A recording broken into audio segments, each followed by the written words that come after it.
gionge nyalo. Sani koro gidwa dok e skul tarik 27 tarik 28.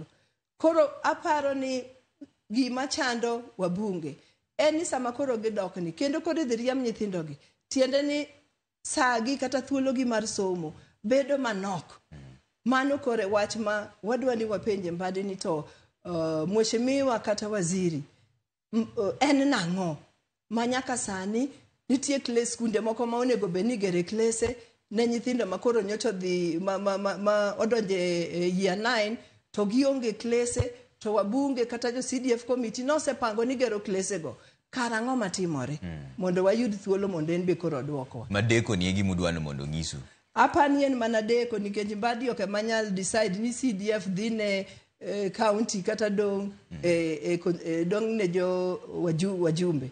Koro en mana ni to en nang'o pesa onge kosango matimore to nyithindwa gi wadhi timo nade ka sa skul ochopo to pod giyudo pesa ma ginyalo dhi ge skul. Deko mar CDF ni en gimoro rocho chenro mag od bura.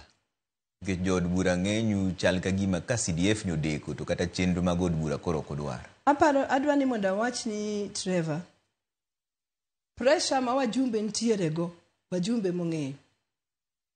Sama idhi e gweng' tiyudo kiriemo nyithindo kata ka idhi ofis tineno ka nyithindo ochanore ndara, ogolgi e skul gidhi dala. In mane jogi oyieri ni mondo itelnegi. In koro dang' iwachnegi nang'o. To pesa ni mano fuko ok nyal romo chulo fees ne nyithindo go duto. Donge koro nyaku temo dunge ni tang'o matimre bentie yo minyalo gol go pesa, to kata ka pesa tin bentie yo minyalo gol go matin mondo nyithindo gi odhi e skul kik we moko somo. Koro pressure no ema paro ni wajumbe be dwaro ni mondo penje Mbadi magibe ka gidok chien to ging'eyo gima ginyalo wacho ginyalo twak go gi jok magitelo ne. Okay. Hii mulo wach mar contractor mbele kanyo to wasenene mbui ka endika ntire chal ni joma sei ni Kisumu West ndararach. Njo neno kata